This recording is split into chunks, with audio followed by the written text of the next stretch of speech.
Sir Ronald, binabanggit mo nga kanina, di ba yung importance nito, yung Article 1, na siyempre live stream ito, ibig sabihin yung epekto nito.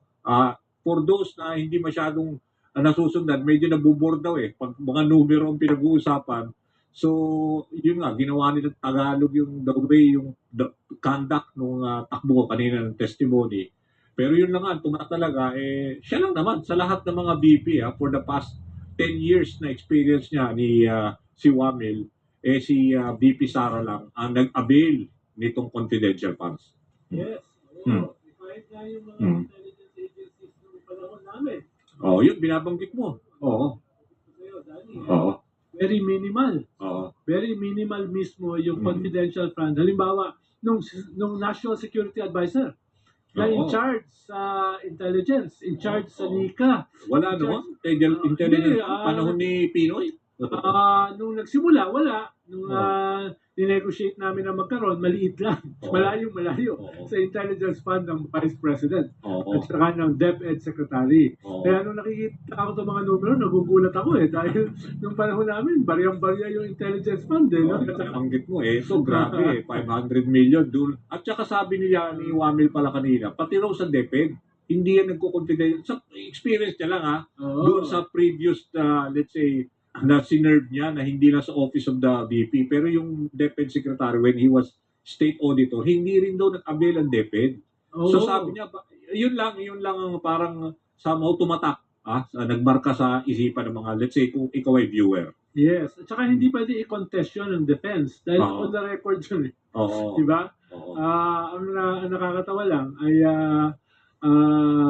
ayun nga, mismo yung mga rules dyan. Minimum yung rules dyan Okay. Dyan sa circular na yan Paano hindi naman yan total confidentiality Ibig sabihin, kailangan somewhere, may report ka, sa mo ginagamit ang confidential at saka intelligence fund.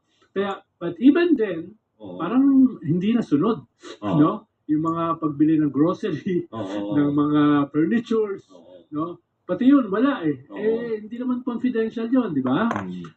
Kaya... At saka yung pagbibigay ng mga reward dun sa mga, let's say, informants. Di ba? Wala man lang kung ilan. At saka yung mga safe houses na minintain nila na, di ba, napakalalaki ng mga... Safe houses meron, pero sobrang laki. Sobrang laki. Maniniwala ka ba? 500,000 naman? Mga ganun di ba? Tapos wala man lang mga para resibo. Pero may acknowledgement receipt. Yun yung kaya sabi niya medyo insufficient at saka hindi naman niya sinabi irregular pero sabi niya may discrepancy Kaya nga usually diyan sa confidential at intelligence fund, hindi masyadong common yung notice of disallowance. Dahil mas maluwag yan Pero even then, dito nagkaroon ng notice of disallowance.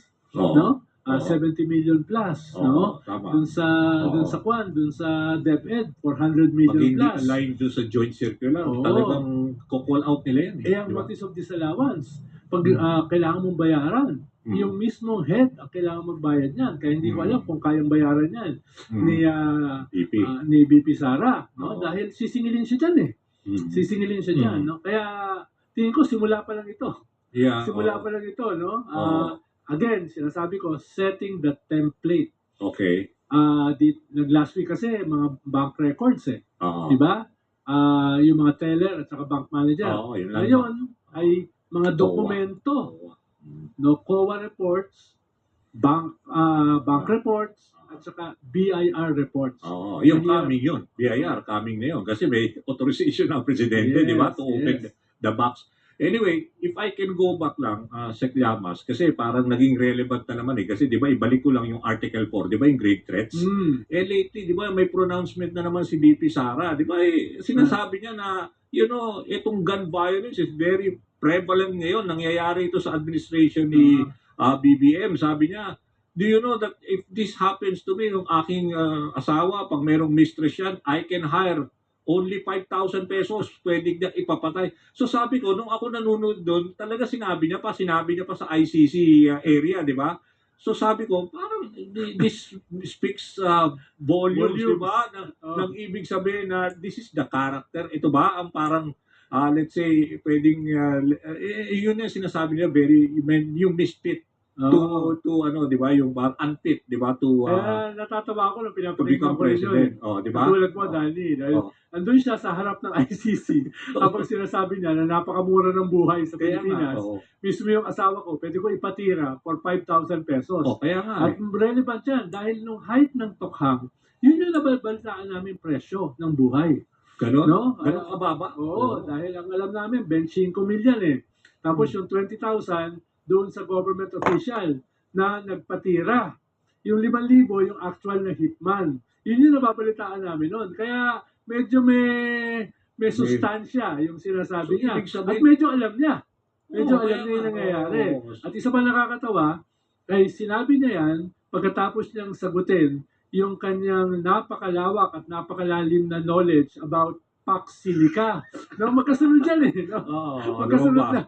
At saka nagtanong naman dun sa kanya, talaga rin mga supporter niya eh. Di ba, DDS na, lumabas yung pagka, di ba, sabi nila, kunwari lang daw na umaarte. Pero pag nakita mo kasi yung video, parang mahirap doktorin yun. Mahirap yung kasi yung facial reaction. At saka yung nagtanong, tiga City Hall dati yun eh, ng Davao. Ganun ba? Bago naging local media yun. Paano mo nalalaman ba yung pati yung nagtanong? Hindi naman pinapakita yung video. Ibig sabihin na, hindi binanggit pa niya yung pangalan eh. After kinabukasan ba yun, sabi niya, huwag na sumama ang loob mo. Paano? Parang na-depress yung nagtanong eh. Dahil parang napahamak yung Vice President. Sabi niya, after 2 days, sinabi ni Vice President, huwag ka nang depress. Dahil yung mga yan, yung mga bumabanat, no? Palang talaga yan. Hindi nauunawaan yung ating mga sinasabi. Kaya pa, pinaliwanag pa niya, double down. Double down pa yung presidente. Alam mo, yung vice president pala. No? Sir Ronald, habang may oras pa tayo, kasi pwede ko rin kasi ito, very, rin to, timely. Kasi di ba, yung immediately after nitong lumabas yung Pax Silica, yung obviously, yung kanya reaction, tapos naglabas siya uli ng statement ngayon, kinikriticize niya ang mainstream media. Nakikita mo ba yun? Yung sinasabi niya ngayon na, bababa na ang level ng journalism natin sa bansa. Nagulat naman ako kasi we're also part of media. Sabi ko, bakit ganun yung pagkalabas ng statement na parang, kasi nga, kung nanonood nga sila sa mainstream media, baka tama pa nga yung impormasyon na nakukuha nila. Kasi ibig sabihin, syempre, hindi naman ako nagbubuhat ng bangko, pero ibig sabihin, let's always validate kung sino source. Di ba ganyan naman lagi ang trabaho namin. So, yung ganung statement, ikaw rin, you always appear in the different platforms. Hindi lang naman sa mainstream, pati sa social media. Ikaw ba, naapektuhan ka rin when she said that, na ang media, ang level ngayon ay talagang pabagsak? Ganon? Well, tingin ko, generally hindi. No? Medyo, halimbawa, yung free TV nababawasan dahil ship yung tao sa social media. No? Kung yun ang kanyang ibig sabihin. Pero duda ako kung yun ang ibig sabihin niya. Mas ang ibig na sabihin, credibility eh. Dahil nga, pag nababanatan siya, halimbawa dito sa Pax Silica, pag nababanatan siya dyan, sinisisi niya yung messenger. No? Sa kanya naman ang galing yun eh. Yung pinanood ko, walang alinlangan na makikita mo, di ba? Yung itsura niya, yung diba? Hindi pwedeng i-misinterpret yun eh.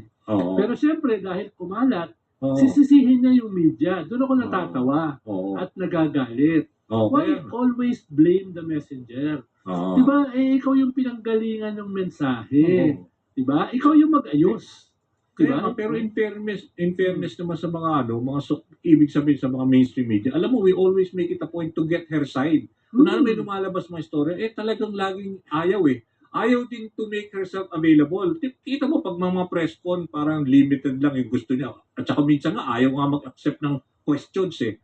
Diba, if you really want to run for president, you have to be transparent. Ibig sabihin, kung ano yung mga tough questions, you have to answer, di ba? Ang tawag ko dyan, the Invictus Framework.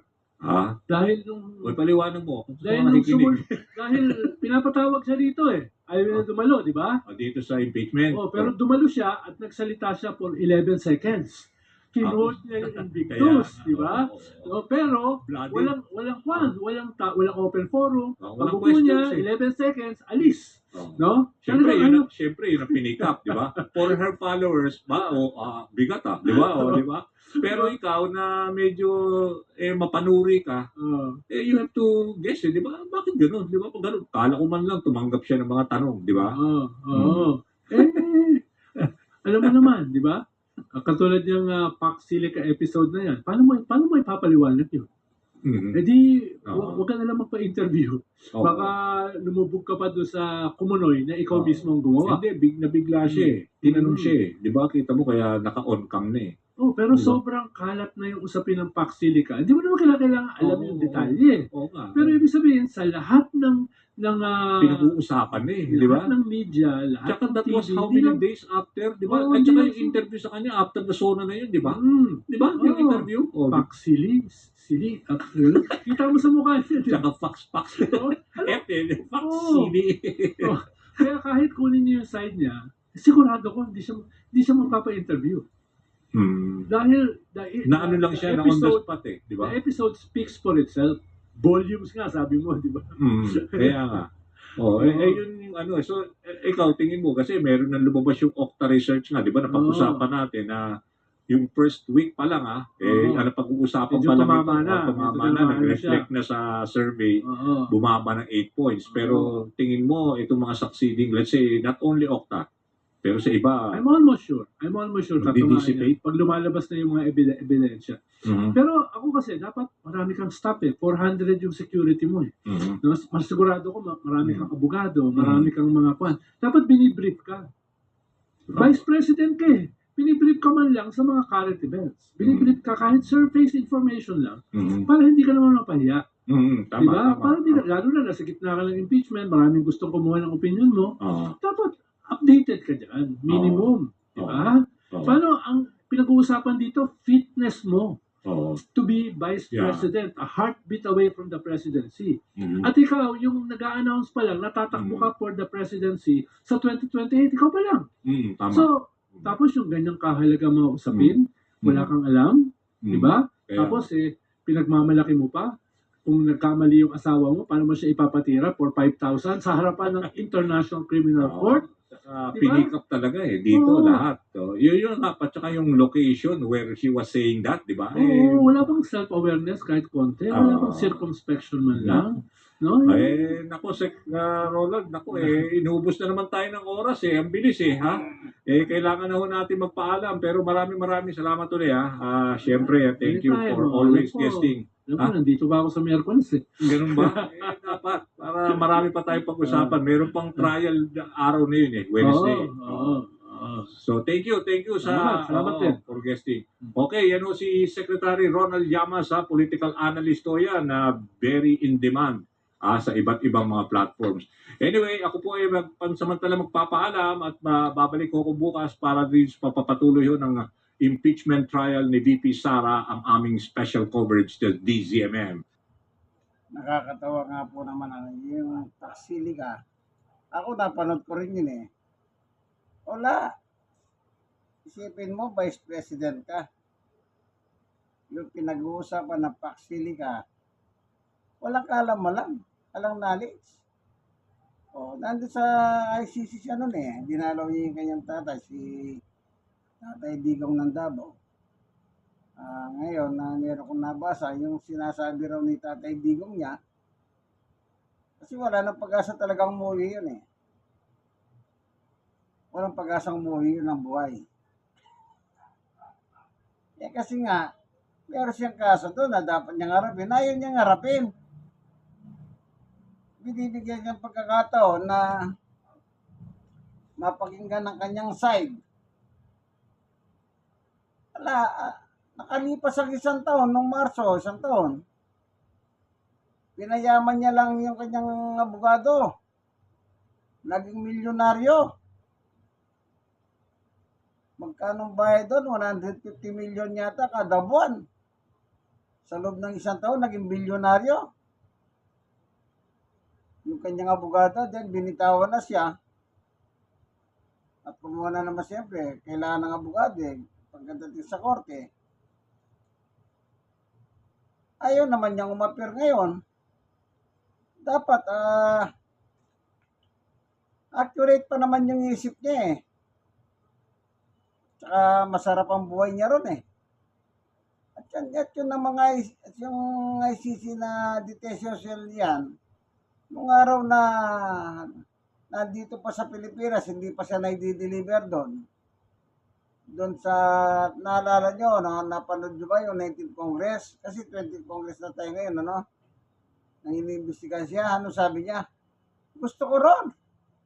Maganda doon, magandang buhay doon, sabi niya. O, ngayon, meron kang nurse, meron kang doktor na tumitingin sa iyo. O, edi, kung titignan natin, di man nila pinapakita ng ano, kasi bawal yun eh. Hindi man nila pinapakita sa social media ano talagang itsura niya, pero panigurado, malusog siya. Malusog siya at hindi lang yun, sigurado masarap pa yung pagkain doon. Kasi doon sa selda, mag-isa lang siya. Kaya kung meron man kayong nakikita litrato dyan sa social media, nag-SEO pa yan siya, ay mga fake news yan. Pinapakita lang nila na kawawang kawawa. Hindi kawawa dahil masarap ang buhay. Ang pagkain dyan talagang masarap. Hindi kagaya dito sa atin sa Pilipinas. Ano sinasabi sa Pilipinas? Kaning baboy. Kaning baboy yung kinakain. Pero doon hindi. Oh. Kanya lang ayaw niya mag-appear.